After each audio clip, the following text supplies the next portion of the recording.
Namaste and welcome everyone. A big round of applause here for our panelists.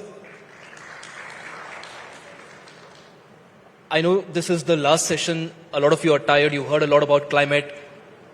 That applause was not just to welcome our guests. That was also to understand how many active listeners we have right now. So let's do it again. It's the final session. We've been cooperative. Let's do it again. A big round of applause for our panel of experts here. All right, that's better. We actually have one other guest who will be joining us soon. He's stuck in traffic, but let's continue here with Aarti ji and also Mr. Amit Verma. A lot of you here sitting might have wondered, there is so much spoken about climate change. There's a lot of discussion that's happened today. There are a lot of international conferences, world leaders that talk about climate change, but why is nothing changing? Sometimes we wonder if the issue is we talk a lot about climate change and not much about climate action. And that's exactly is what we'll be discussing with our guests here. Aarti ji, a lot of people you hear talking about the excitement when it comes to COP30 in Brazil. They say the climate clock is ticking. We don't hear it, but we of course feel it, especially in a place like the Delhi NCR. COP29. Before we talk about COP30, let's talk about COP29. There was a lot of things said. There were a lot of promises made, a lot of announcements made as well. But when it comes to climate finance, hardly anything was delivered. Where does India stand at this moment? Because at the end of the day, it's the developing nations, it's the developed nations that actually do all the talking. But when it comes to financing, they take a step back. What role does India play to ensure that these so-called developed nations actually come forward and pay up for climate action as well? Thanks very much for your question. And we are cutting to chase in the last session. We are hitting the nail right on the head when we talk about finance. And everybody knows that's the elephant in the room, so to speak. Every year, so many COP discussions only break down at the point of developed nations either shifting goalpost or not being in a position to commit conclusively to what is finance, how can climate finance move, what is it that they can do in being able to fulfill their historical responsibility. And I think we have literally come to a point now in the world that we are looking at multiple battles and wars being fought across the world, while we are still continuing with the battle on finance as it was 10, 15 years ago. When the Copenhagen COP happened in 2009, there was a random and arbitrary figure that was agreed of $100 billion per year. None of that was delivered till 2023, when magically it was said that 100 billion has now been delivered. And when the COP happened in Dubai and after that in Baku, the whole discussion mainly was that if $100 billion per year was a figure that we lived with for the 15 years, how is it that a new collective quantified goal will be achieved? In the COP jargon, it used to be called the NCQG. It still is referred to as the NCQG, which means what's the new number? How will you quantify it? And how is it collective, which means which countries will contribute? And again, as you can imagine, with the realities of the world are shifting so much that in the last 15 to 17 years, it's literally come to a point where none of the developed countries want to put in $1 without China being in the room, just because of the situation of China as a superpower in all aspects. And therefore, it's almost like you keep adding problems, but you don't come to a solution. I would say as regards India's stand, it's at least two strands. Internationally, we are the voice of the global south. We also speak unified with members of G77 and like-minded countries, and therefore we keep our stance that India speaks about historical responsibility to be completed and developed world to make a contribution and make sure that to the developing world they provide new finance, concessional finance, and finance which can actually help development in least developing countries. None of that is happening. There is another side which is slightly more exciting, which speaks to India's renewable targets, which speaks to India's electrification of transport, and also speaks to a lot of private finance coming, where really the excitement is. And I think when we talk about finance, and I will pause here, we'll have more time to discuss. When we talk about finance, it's important to keep two things always in mind. that we have to be the flag bearers of showing the world where their responsibility is and where they are not delivering.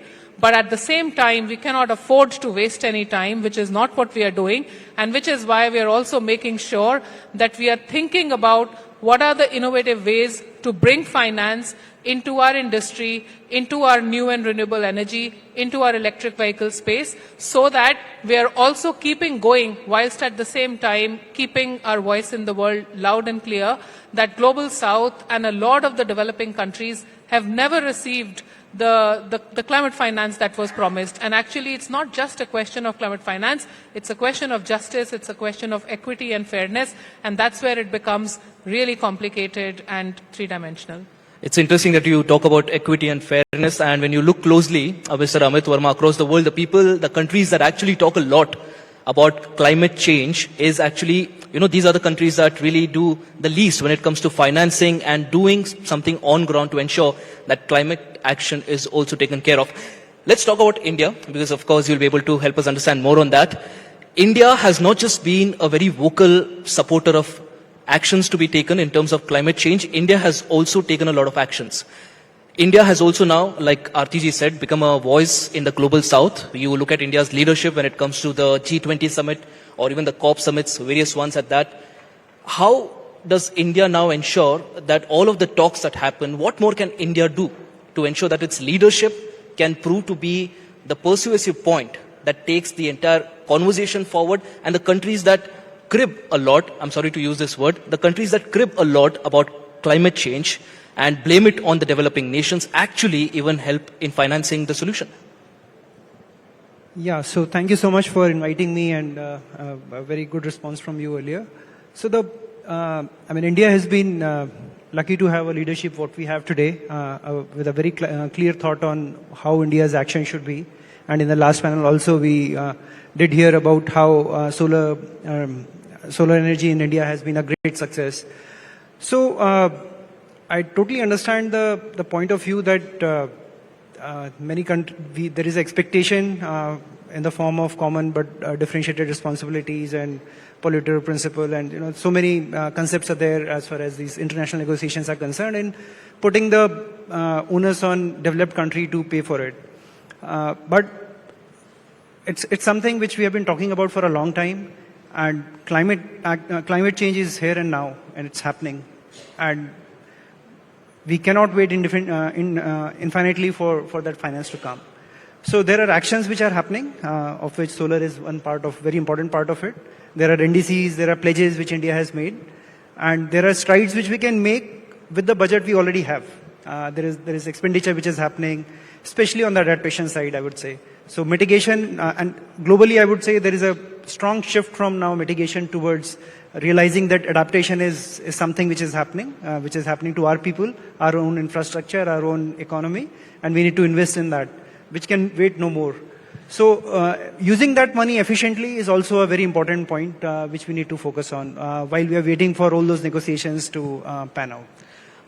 A very interesting point that you made there, that with every passing year, there's a growing understanding and a realization across the world that climate change is real. Why do you think people, a lot of countries, a lot of leaders across the world, they participate in conferences, they make big promises? Why do you think these countries are not financing, and what is the government of India doing? Because you're from the NITI Aayog, so you'd be able to help us understand what is the government of India doing to ensure that climate action is also spoken about in the same breath as climate change? Yeah, so diplomacy, of course, needs a very strong support of science behind it, and to negotiate at any international forum, it's important to have your own data and understanding of what it means to you. So many times the figures which come out are too wide and off the mark, and it's difficult for you to negotiate on those bases. So in that sense, our government, especially from MOEFCC and NITI Aayog, we've embarked on a journey together to figure out what should be our net zero journey. Our Honorable Prime Minister has announced our net zero at 2070 goal, but it's a complex goal. How do you define what point would you peak? Would you peak in 30? Would you peak in 50? There would be different climate scenarios. There would be different temperature increase scenarios, and each of them would bring in so much of complexity that it's difficult to judge on what could be the finance required. So unless we have a clear idea on what we are aiming for, it's difficult to negotiate as well. So so NITI Aayog in that sense has embarked on this journey to come out with this whole pathway for India on how we are going to cover our journey for net zero.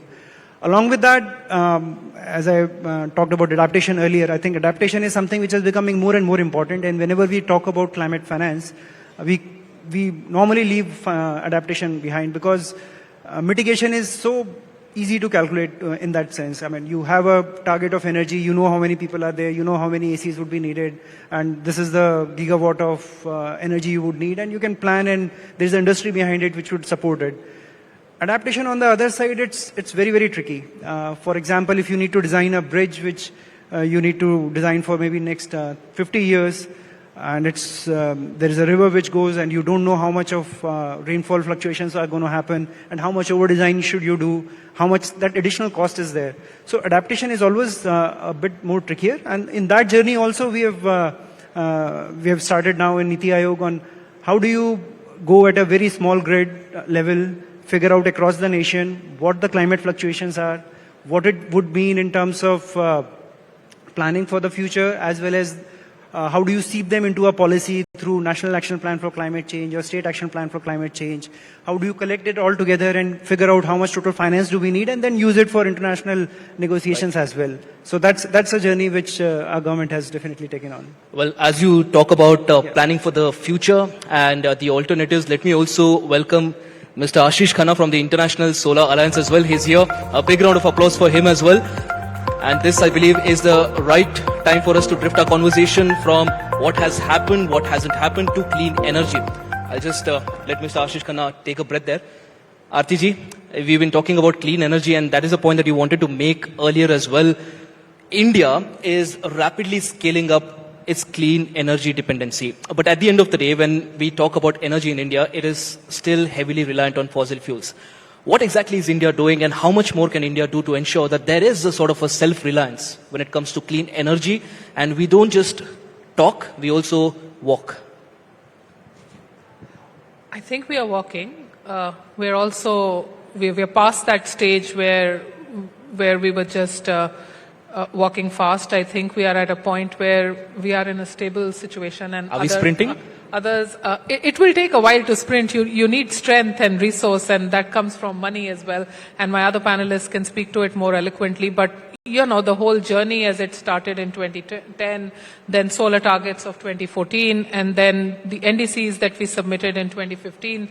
And afterwards, how much are we? Maybe we are already like to 20 gigawatts or thereabouts when it comes to renewable energy sources. And we've made a commitment of about 500 gigawatts by 2030. So we're nearly there. We're in the right direction of travel. I think that is less of a worry on whether, in my view, whether we will actually do 500 or we will do 470. We would have established at least a situation where we are continuing to move from that point forward. And I think there are several things that come into that picture. Even today, as I understand, a lot of the renewable projects are funded by private banks and financial institutions. India's exposure to, like in Indian banks, the exposure to power sector is about 5 to 7%. But even then, if a lot of public banks are continuing to fund thermal power plants as opposed to new and renewable, then those are the shifts I suppose we will definitely have to make. In some cases, probably it is not about just getting international finance. It's about trying to see what are the innovative ways in which you can turn around the savings that are there domestically to be able to fund the renewable expansion that you have to do domestically. But on the other hand, you know, security is a very big issue at the moment. It applies to defense and military security. It applies to climate security, and it also applies to energy security. And when you have waterways being closed and oil prices on the precipice of increasing all of that, I think it's also a situation where any country at the moment is going at a all the above type of a scenario, which is also what India is doing. I think it's not really a question of what are we doing right now. It's more a question of how do we look at the next 10, 15, 20 years of our trajectory. We are also the fourth largest economy in the world. We have literally overtaken Japan to come at that position. We are no longer able to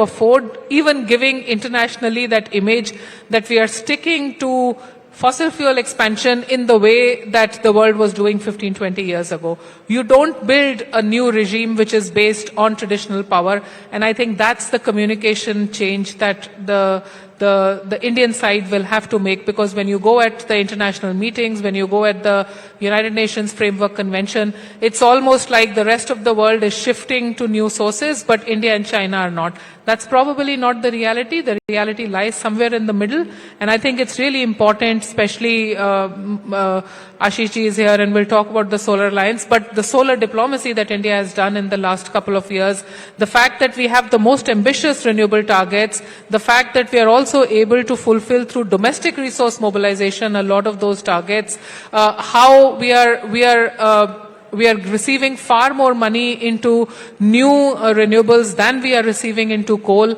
how the price discovery of renewables is literally 3 rupees per unit, while that for a new thermal plant is 6 to 7. So if you look at the cost benefit, people are going to go into new and renewable sources as opposed to power plants. But, there are certain criteria which is more long term, setting up energy mix. There is still a natural gas target of 15%. We are just about 6 to 7%. Some things you don't change immediately, but as long as, in my view, the direction of travel is where you must go, then we are on the right path. Absolutely. Like rightly said, we are at least in the right direction, and I think that's it. That's exactly what matters. And you were talking about clean energy. Aarti ji here was talking about the issues when it comes to clean energy. And from what I understood, financing and scale is a major barrier when it comes to clean energy. How is India, and particularly the International Solar Alliance as well, what exactly is the ISA doing to ensure that financing doesn't become a big barrier when it comes to adaptation of clean energy? Thank you so much, and my apologies for being a little late. The world did about $2.2 trillion of clean technology investments. Unfortunately, only 15% of that came to developing countries. And only 2% is coming to Africa, which has 600 million Africans without energy access and a very good solar radiation data. So definitely our role is to see how can trillions that are there in pension funds and others start investing in clean technology. The reason that doesn't happen are largely twofold. One, private sector and pension funds are looking for clarity of policies and regulations that can support their long-term investments. So ISA works on policy and regulatory reforms, and actually there India is a great test case of how clarity of policy, strong political push, and then ecosystem creation with financial institutions, private sector development and others can pave the way for what India has done, 110 gigawatt of solar. We are taking this example to other places. I would say in India's case, the financing challenge on your last question is much more on transmission, because transmission will be one of the binding constraints, and of course land availability. So those in terms of how do we finance, how do we reduce the risk, and for that there are a lot of financial innovation of risk mitigation instruments, use of infrastructure investment trusts that are going to be very vital for India. Absolutely. I think India has been not just vocal when it comes to climate change, but also in terms of climate action. And like you said, India is doing enough when it comes to all of that. Now, Mr. Amit, we are looking at what's happening around the world. There are wars everywhere. There are conflicts. India has also been involved in a few of them. The reality is the priorities of nations keep changing. And unfortunately, clean energy and environmental change comes at the bottom when you look at it. India, again, like you said, like Aarti ji also said, is now beginning to focus and scale up a lot when it comes to clean energy. But then what about the lack of resources? What happens when the supply chain, when it comes to minerals, for example, like lithium? It's a major factor for India's drive towards clean energy. What happens when these sort of supply chains are affected? How does India plan to counter it? Because India doesn't want to be dependent on any other nation, I'm sure, for its clean energy reliance. Yeah, so I mean, there are wars which are fought explicitly, and there are wars which are fought implicitly through trade wars, through mineral wars, through denial of technology, denial of resources. So war is war is like a continuous process which is happening, and countries need to evolve, need to secure themselves against those kind of restrictions. So if you look at India's own journey, there is, at the international level, we are seeing what is happening. You've aptly mentioned on what's going on. We are all aware of, without naming the neighbor, that there have been many restrictions on that sense from the economic power that it is in terms of denial of access to minerals. So there is action on international front. For example, India has formed a PSU named Kabil, which is now going and exploring outside India on what mineral resources we can secure on. So it's important to look out across the world, secure through FTAs, through treaties on what important resources are required inside the country. Manufacturing itself is a big booster. In India, there has been a very strong focus on now semiconductors and solar manufacturing through our PLI schemes, which is a very important driver of how India would require access. But till we are having this manufacturing, we are importing a lot of stuff to India, and with them are also coming very important minerals like lithium is there in lithium-ion batteries, which we import. So Government of India also came out with the critical mineral mission, in which the idea is that anything what we have in terms of natural resources has to be explored, but also what we have in terms of import is also not wasted, which also links with us with the circular economy initiatives. So anything which is imported must not be wasted as such. So there is a strong focus on circularity of many of the waste streams like lithium-ion batteries, e-waste, vehicles, where we want to ensure that any of the important minerals which are not available in India as such are not wasted as such. So it's a multi-pronged thing. Then we also need to focus on the R&D itself. Today, lithium seems to be the obvious choice, but can we develop batteries which work as well with sodium, which is the next higher element in the periodic table? If that happens, would we still have that kind of dependency? That is a question we need to answer. So that war has to be fought with multiple fronts and multiple ways at international level through our own exploration, through science and tech internally, as well as making sure that the resource efficiency is at the optimum and we don't waste anything what we have. Absolutely. A lot of optimism there coming in from the NITI Aayog, and I'm sure it'll bring a smile on a lot of faces here. He was talking a lot about clean energy and how India is trying to secure its future. Help us understand how organizations like ESA, for example, are helping nations like India to secure their clean energy future. Because what you look at, for example, when it comes to, and I'm going a little off track here, when it comes to markets like electronics, is that you see something happening in China. Almost every market that is dependent on mobiles, on electronic items, every market gets affected. And now everyone is realizing that you need to focus a lot on securing your own resources and being self-reliant. A similar story in terms of clean energy as well. What is India doing and how are organizations such as yours helping India? So I'll answer that question in two parts. The first part is that energy security of how much India wants to do is now closely linked to industrial policy of how much India is producing. And that requires, in our assessment, perhaps a deeper thinking that should India be preparing a supply chain that is not completely everything only in India, but some other neighboring or like-minded countries that can still reduce the overall cost of, say, solar PV. We are seeing a push in all countries, including India, that let's integrate the entire manufacturing within our country. I feel an alternate supply chain requires some countries to come together rather than individual countries. The second important question on that is what is the right balance within existing technologies and new technologies? And for India's energy security, it is very important to have the right policy, not only trying to see what we make today, but what we are going to make 10, 20 years from now, because there's a lot of innovation happening on new technologies, building integrated PV, perovskite, solid-state batteries. I think a huge R&D push, but also a lot of startups who can see how these technologies can be commercialized are very important.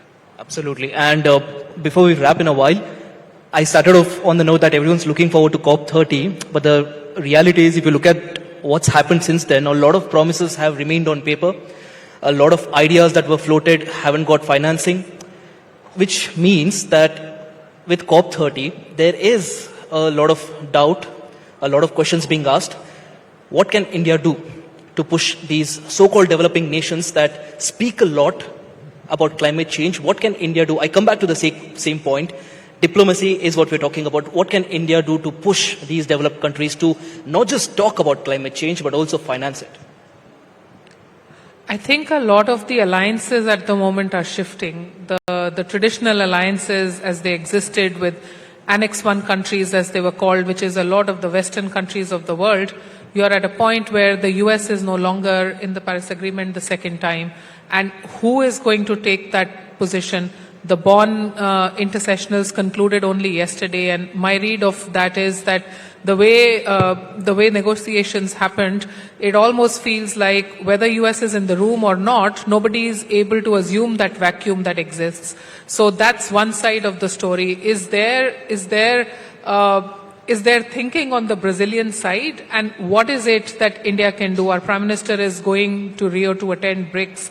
He's also going to Argentina thereafter.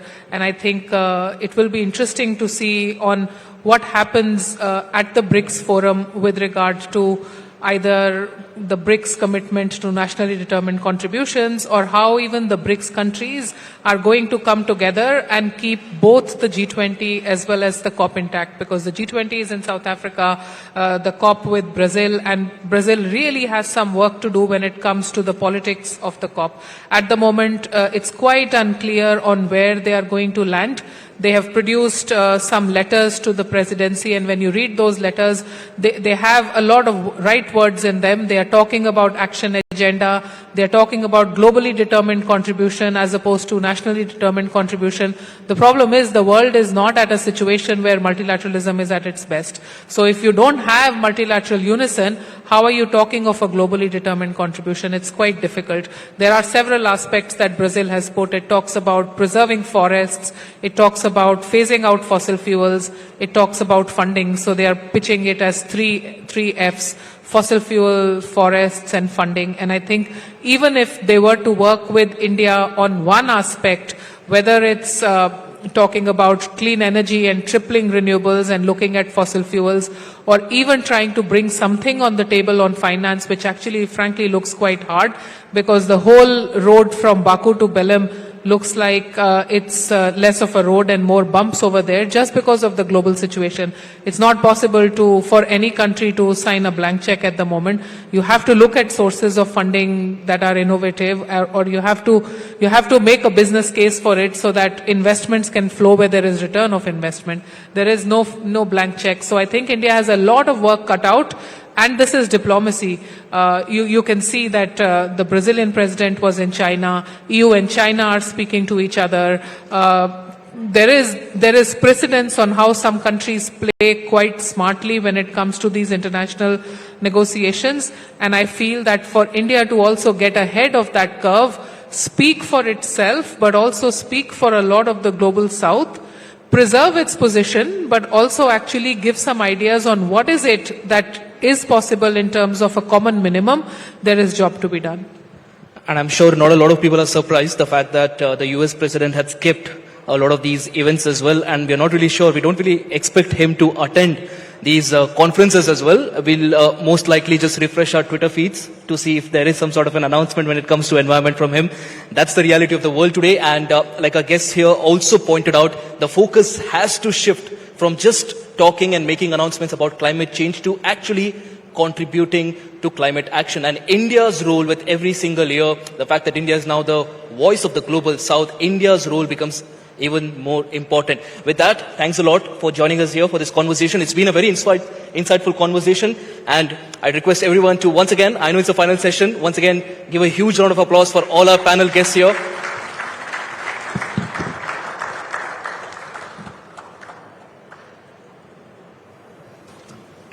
Thank you very much, everyone, for this wonderful session. In fact, I'd now like to request Ashish to present our panelists with a token of appreciation.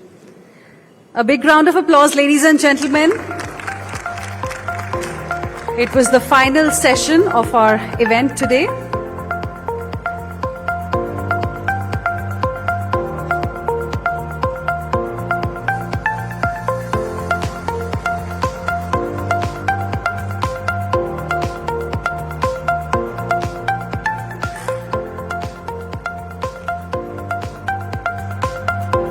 Another big round of applause, ladies and gentlemen.